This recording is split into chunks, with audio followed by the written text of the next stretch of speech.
Hello everyone, this is me Sadia here. मैं आपके लिए लेके आई हूँ पहले 2 हफ्तों की रीडिंग ऑफ अप्रैल 2021। ये रीडिंग होगी साइन ऑफ कैंसर के लिए। सो देखते हैं कैंसरियंस के लिए कैसा रहने वाला है पहले 2 हफ्ते का टाइम अप्रैल महीने का। इस रीडिंग में हम ऑरेकल कार्ड्स इंक्लूड करेंगे, चार्म्स ऐड नहीं होंगी। So stay tuned. और कार्ड शफल करने से पहले रिमाइंड करवाऊंगी कि ये एक जनरल रीडिंग है, सबके साथ मैच कर भी सकती है और नहीं भी। सो जो बात है, जो मैसेजेस आपकी लाइफ में आपकी सिचुएशन से मैच करते हैं, आप उन मैसेजेस को पिक करो, बाकी सब कुछ छोड़ दो। अगर आप पर्सनल रीडिंग चाहते हो पेपॉल से या इजी पैसा से पेमेंट कर सकते हो, सिर्फ तभी रीच आउट करो। रीच आउट करने से पहले डिस्क्रिप्शन बॉक्स देख लो, उसमें सारी services along with the prices mentioned है। अगर आप रेडी टू पे हो, सिर्फ तभी रीच आउट करो ताकि आपका टाइम भी वेस्ट ना हो और मेरा भी। इसके अलावा अगर आप चाहो तो इंस्टाग्राम पे डेली रीडिंग से भी फॉलो कर सकते हो। सो यहाँ स्टार्ट करते हैं रीडिंग। देखते हैं कि कैंसेरियंस के लिए क्या आने वाला है पहले 2 हफ्ते के टाइम में, 1 से लेके 14 अप्रैल तक। Let's begin. The Devil, the Sun, Queen of Cups, Three of Cups. मुझे लगता है कि आपकी लाइफ में कोई ऐसा है या फिर आपका attitude towards a person is going to be very obsessive. हो सकता है कि किसी के दिल में आपके लिए ज़्यादा ऑब्सेशन बढ़ रहा हो या फिर आपके दिल में किसी इंसान के लिए बहुत ज़्यादा ऑब्सेशन हो। ऑब्सेशन इस पॉइंट तक कि जहाँ पे आपको पता है कि बस आपको यही इंसान चाहिए या आपको यही चाहिए अपनी लव लाइफ में, और उस चीज़ को लेके आप इतना वर्क करो कि आप उस चीज़ का जब तक आपको आउटकम जैसा आप डिज़ायर करते हो वैसा ना मिले, आप उसके बारे में हटोगे नहीं। तो मुझे लग रहा है कि it's a good energy, positive energy. अगर ये एक जो पैशन है, जो फायर है आपके अंदर टुवर्ड्स अ स्पेसिफिक समवन, वो बहुत पॉजिटिव है। मुझे लगता है कि इसका रिजल्ट पॉजिटिव होगा। हो सकता है कि कोई आपकी लाइफ में ऐसा इंसान हो जो कि आपको लेके ऐसे सोच रहा हो। ये भी हो सकता है कि कोई सीक्रेट एडमायर हो जिसके लिए आप उसके पैशन बन गए हो और वो आपको हासिल करना चाहता है। ये in a positive way, not in a negative way कि जहाँ पे वो आपको हर्ट कर देगा या कुछ इस तरह से, नॉट इन दैट वे। मुझे लगता है कि एक प्यार या पैशन इतना ज़्यादा है कि वो चाहता है कि चीज़ें आपके साथ वर्कआउट हों, या फिर ये आपकी एनर्जी हो सकती है टुवर्ड्स अनदर पर्सन, जहाँ पे आपको लग रहा है कि अच्छा टाइम स्पेंड होता है, जहाँ पे उसको लगता है कि आपके साथ वो बहुत खुश है और वो चाह रहा है कि इसको पैशनेटली जो है वो परस्यू करे। तो मुझे लग रहा है कि it's gonna be a very happy kind of time, जहाँ पे आप खुश रहोगे, पॉजिटिव फील करोगे। और कहीं ना कहीं जो भी ये इंसान है, हो सकता है कि ये आपके पास से कनेक्टेड हो। डजेंट हैव टू बी आपका एक्स, लेकिन हो भी सकता है कि एक्स भी हो सकता है कि आपका चाइल्डहुड स्वीट हार्ट हो सकता है। कोई ऐसा इंसान जो कि आपको बहुत सारी, जिसके साथ आपका शायद इंस्टेंट कनेक्शन बन जाए, जहाँ पे आपको लगने लगे कि शायद ये इंसान तो बिल्कुल वैसा है जैसा मैं चाहता था या चाहती थी। एक उस तरह की वाइब है इस कनेक्शन की, इस इंसान के साथ आपकी, जहाँ पे आपको लग रहा है कि हम दोनों में बहुत ज़्यादा सिमिलैरिटीज़ हैं। हो सकता है कि आपका पास्ट एक ही कंट्री से कनेक्टेड हो, आपका चाइल्डहुड एक ही जगह से हो, जहाँ पे शायद आप एक ही सिटी में या एक ही कंट्री में रहते थे। तो काफ़ी कुछ आपको लगेगा कि सिमिलैरिटीज़ हैं, और आपका पैशन उस इंसान के साथ, मुझे लग रहा है कि बहुत ज़्यादा जल्दी एक एक फायर की जैसे हो जाएगा, जहाँ पे आपका दिल करेगा कि you want to go for it. तो वो इंसान आपकी इट्स मोर लाइक कि उस इंसान के आपकी लाइफ में आने से बहुत ज़्यादा चीज़ें, मुझे लग रहा है कि बहुत सडनली जो है वो डेवलप होने वाली हैं, और बहुत हैप्पी टाइम है। मुझे नहीं लग रहा कि एक अगर कोई सीक्रेट एडमायरर भी है तो वो आपसे बात कर रहा है। वो ऐसा नहीं है कि वो शायद अपनी फीलिंग्स एक्सप्रेस नहीं करेगा, लेकिन आप दोनों एक दूसरे से बात कर रहे हो, टाइम स्पेंड कर रहे हो, खुश हो रहे हो। तो मुझे लग रहा है कि काफ़ी पॉजिटिव वाइब रहने वाली है आप लोगों के लिए। लेकिन समहाउ हो सकता है कि आप दोनों में से कोई एक इंसान जो है वो थोड़ा कंफ्यूज हो जाए इस इंसान को लेकर, इस कनेक्शन को लेकर। शायद आपके फियर्स होंगे पास्ट फेलियर्स की वजह से या फिर पास्ट रिलेशनशिप्स की वजह से। लेकिन मुझे लग रहा है कि एनर्जी काफ़ी पॉजिटिव है, काफ़ी ऐसी है जैसा आप हमेशा चाहते थे। लेकिन शायद क्योंकि पास्ट में कुछ अच्छा नहीं रहा या पास्ट में आपने सफ़र किया है, तो आप शायद थोड़ा डरोगे कि ये इंसान आपको हर्ट ना कर दे इन एनी वे। लेकिन मुझे लग रहा है कि ये जो भी होगा, ये काफ़ी पॉजिटिव इंटेंशन के साथ आ रहा है आपकी लाइफ में। और मुझे लग रहा है कि बहुत म्यूचुअल फीलिंग है आप दोनों के लिए एक दूसरे को लेकर। और बट यस, थोड़ा मुझे लग रहा है कि डर है इस कनेक्शन के अंदर।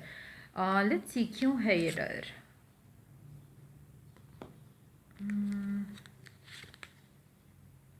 शायद डर जो पोजेसिवनेस है इस कनेक्शन में, उस चीज़ से डर है। या ये डर है कि कुछ छुपा ना रहा हो वो इंसान आपसे, एक क्योंकि चीज़ें ऐसी लग रही हैं जैसे so good to be true वाला हिसाब लग रहा है यहाँ पे, तो शायद आपको बिकॉज ऑफ पास्ट फियर्स आपके दिल में एक वो डर है कि पता नहीं ये आपको जैसा लग रहा है कि ये इंसान ऐसा है, क्या ये ऐसा है भी या नहीं। तो उस तरह की चीज़ें आपके माइंड में ज़रूर आ रही होंगी या आएंगी। लेकिन एक चीज़ सजेस्ट करूँगी, आप अगर आप रशन नहीं करना चाह रहे करेक्शन में, नहीं करो, लेकिन ओवर थिंक भी नहीं करना। एक वो चीज़ है, क्योंकि फियरफुल हो रहे हो ना, तो वो चांसेस हैं कि आप नेगेटिव सोचना शुरू कर दो, चांसेस है कि आप कनेक्शन को लेकर ज़्यादा फियरफुल हो जाओ।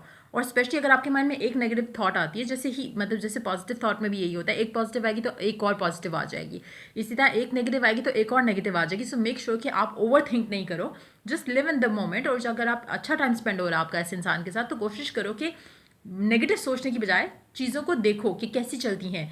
रशन भी नहीं करो, लेकिन भागने की भी ज़रूरत नहीं है कि वो पता नहीं क्या हो जाएगा, ये इंसान आपको छोड़ देगा या हर्ट ना कर दे, उस तरह की चीज़ें भी नहीं सोचो। Just go with the flow, और ज़्यादा ऑब्सेस करने की ज़रूरत नहीं है। मुझे लगता है कि यहाँ पे एक इंसान आप दोनों में से ज़्यादा पोजेसिव होगा। आपका पर्सन हो सकता है, आप हो सकते हो, लेकिन काफ़ी हद तक एक पोजेसिवनेस और ऑब्सेशन मुझे दिख रहा है इस कनेक्शन में होगा, काफ़ी हद तक होगा। लेकिन एनर्जीज बहुत क्लियर हैं, बहुत पॉजिटिव है। मुझे नहीं लगता कि कोई किसी को भी फियरफुल होने की ज़रूरत है, स्पेशली अगर आप ऐसा इंसान डिज़ायर करते हो जहाँ पे लड़का हो या लड़की, लेकिन आपकी केयर करे, आपको वैल्यू करे और आपको आपकी हर चीज़ का ख्याल रखे। तो ऐसा ही इंसान दिख रहा है मुझे आपकी लाइफ में आते हुए। लेकिन आप फेयरफुल होने के आपके बहुत ज़्यादा चांसेस हैं। तो मेक श्योर जो भी ये इंसान आपका पास्ट पर्सन है, न्यू पर्सन है, जो भी है, ये बहुत पोजेसिवनेस है इस इंसान के लिए अंदर, आपको लेकर या आपके अंदर इस इंसान को लेकर। लेकिन चांसेस ये हैं कि अगर आप ओवर थिंक नहीं करोगे तो सब कुछ पॉजिटिव और अच्छा होगा। लेकिन अगर आप नेगेटिव थिंकिंग में चले जाओ या ज़्यादा ऑब्सेसिवली नेगेटिव थिंकिंग करना शुरू कर दो, जहाँ पे आप हैवीली इस इंसान को सवार कर लो सर पे नेगेटिव थॉट्स के साथ, तो वो गलत हो जाएगा। क्योंकि अभी तक जो ऑब्सेशन है वो पॉजिटिव वे में आ रहा है, अभी तक जो भी थॉट्स हैं वो पॉजिटिव वे में आ रही हैं, लेकिन बहुत जिस तरह से ओवर थिंकिंग हो रही है, वो चांसेस है कि नेगेटिव में भी जा सकता है। सो मेक श्योर कि you don't do that mistake. लेकिन ओवरऑल अगर आप सिंगल थे काफ़ी टाइम से, बहुत पॉजिटिव इंसान आपकी लाइफ में आ रहा है जो कि आपकी लाइफ में खुशियाँ ऐड करेगा, और आपको काफ़ी हद तक फील होगा कि थैंक गॉड मेरी लाइफ में जैसा मैं चाहता था या चाहती थी वैसा ही इंसान एंटर हो रहा है। बहुत अच्छा एनर्जी है इस कनेक्शन की ओवरऑल भी। अच्छा, पहले देखते हैं कि आपका जो पर्सन है वो क्या सोच रहा है आपको लेकर, उसको क्या चाहिए आपसे, एज एन की इंटेंशन क्या है, या क्या सोच रहा है, क्या सोच है उस इंसान की आपके लिए towards this connection as well.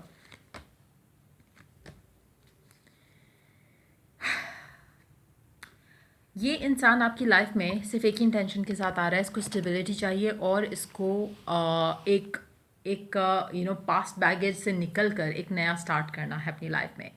Past baggage आपके साथ भी हो सकता है, पास्ट बैगेज इसका किसी और के साथ भी हो सकता है, लेकिन this person is ready to leave everything behind और आपके साथ वो कुछ नया स्टार्ट करना चाह रहा है। और बहुत पॉजिटिव एनर्जी है। अगेन जितना मैं कहूँ उतना कम है, लेकिन सिंस ये जनरल रीडिंग है तो कुछ लोगों के लिए हो सकता है कि आपको थोड़ा एहतियात रखनी चाहिए। लेकिन ओवरऑल मुझे लग रहा है कि 90% लोगों के लिए जो भी ये इंसान आपकी लाइफ में आ रहा है, चाहे पास का है या नया इंसान है, बहुत अच्छी एनर्जीज़ के साथ या अच्छी इंटेंशंस के साथ आ रहा है। सो फियरफुल होने की ज़रूरत नहीं है। देखते हैं कौन सा कलर आपके लिए लकी रहेगा। Watermelon, have fun with your inner child. Number 3, हो सकता है कि पास्ट पर्सन हो, कोई कज़न वज़न भी हो सकता है आप लोगों के लिए। वाटरमेलन जो कलर है वो आपके लिए लकी रहेगा इस टाइम में। अगर आप खाना चाहो तो खा भी सकते हो, अगर आपको कोई मेडिकल कंडीशन नहीं है जिसमें आपको माना हो। उसके अलावा अगर आप चाहो तो ज़्यादा से ज़्यादा पानी का इंटेक रखो। अगर कोई मेडिकल कंडीशन ऐसी नहीं है जिसमें आपको मना किया जाता है, क्योंकि कहीं ना कहीं आपकी जितनी लाइट एनर्जी रहेगी उतना आपके लिए अच्छा रहेगा। आप ऑब्सेस नहीं करोगे चीज़ों को लेकर और ज़्यादा ओवर थिंकिंग नेगेटिव वे में भी नहीं करोगे। So then we do have, now that you have asked the angels for help, be open to receive divine guidance and assistance, you deserve heavens help.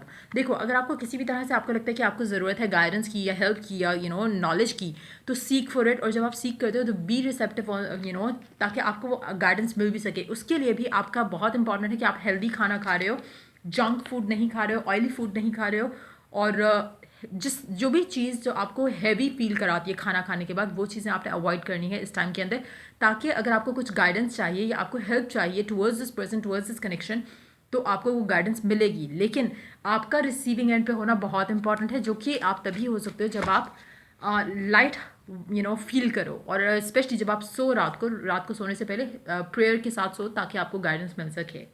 सो देखते हैं और क्या मैसेज है आप लोगों के लिए. Inspiration, be prepared as you will soon receive a visit from a fairy of inspiration. Come dusk or dawn, she can call at any time. अच्छा,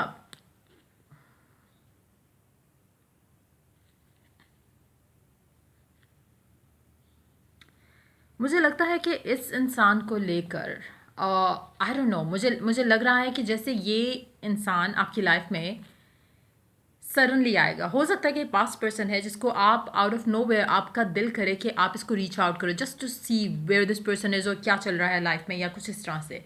अगर ऐसा भी कुछ होता है तो मुझे लग रहा है कि वो एक इंस्पायर्ड जो एक्शन है, वो चाहे आप ले रहे हो या आपका पर्सन आपकी तरफ ले रहा है, it's basically backed up by heavens. तो कहीं भी आपको परेशान होने की ज़रूरत नहीं है. लेकिन जब आप इंस्पायर्ड एक्शन ले रहे हो या आपका पर्सन आपकी तरफ ले रहा है, तो रिसेप्टिव रहो.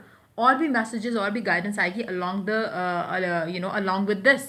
तो be receptive to those things as well. और मुझे लगता है कि कभी भी हो सकता है. मुझे लगता है कि मेजॉरिटी लोगों के लिए कम्युनिकेशन, ये जो बातचीत शुरू होगी, चाहे ये पास्ट पर्सन है, न्यू इंसान है, काफ़ी हद तक एक रैंडमली एक चीज़ स्टार्ट होगी. ऐसा नहीं है कि आप प्लान कर रहे थे बहुत टाइम से एंड देन ये पर्सन एंटर हुआ, या उस तरह की चीज़ नहीं होगी.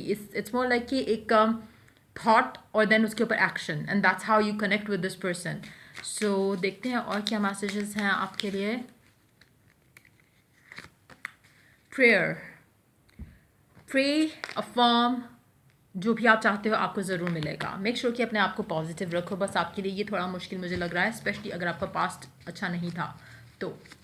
देखते हैं और क्या मैसेजेस हैं आपके लिए. वाटर साइंस, हो सकता है आप वाटर साइन, आप खुद भी वाटर साइन हो, तो हो सकता है आप किसी और वाटर साइन से डील करो. और डे ड्रीम एंड एक्ट, अगर आपके माइंड में, मतलब वही बात आ गई फिर से, डे ड्रीम एंड एक्ट. अगर आपको कोई आपके माइंड में कोई एक इंसान आता है, लाइक आप बैठे हुए और आपके माइंड में अचानक से एक पास्ट पर्सन आया और आपका you just sit and feel like कि मे बी मुझे उसको रीच आउट करना चाहिए, या ऐसे ही थॉट आई है, तो मे बी अगर आप उसको रीच आउट करो तो मे बी आप रिविजिट करोगे past memories with the same person. और साथ में कुछ ना कुछ अच्छा आपके जहन में ज़रूर आएगा, कोई आइडिया आएगा कि शायद मैं इससे मिल सकता हूँ या मिल सकती हूँ. और चीज़ें आपके लिए उस कनेक्शन में जो है वो अच्छी होंगी, पॉजिटिव होंगी. सो अगर आपके जहन में कुछ ऐसा आइडिया आता है तो मेक श्योर कि आप उसे रीच आउट ज़रूर करो. सो या ये थी आपकी रीडिंग. अगर आपको हेल्प किया हो, गाइड किया हो, तो लाइक शेयर और सब्सक्राइब जरूर करो. चलिए the next reading for you guys. Take care, bye bye.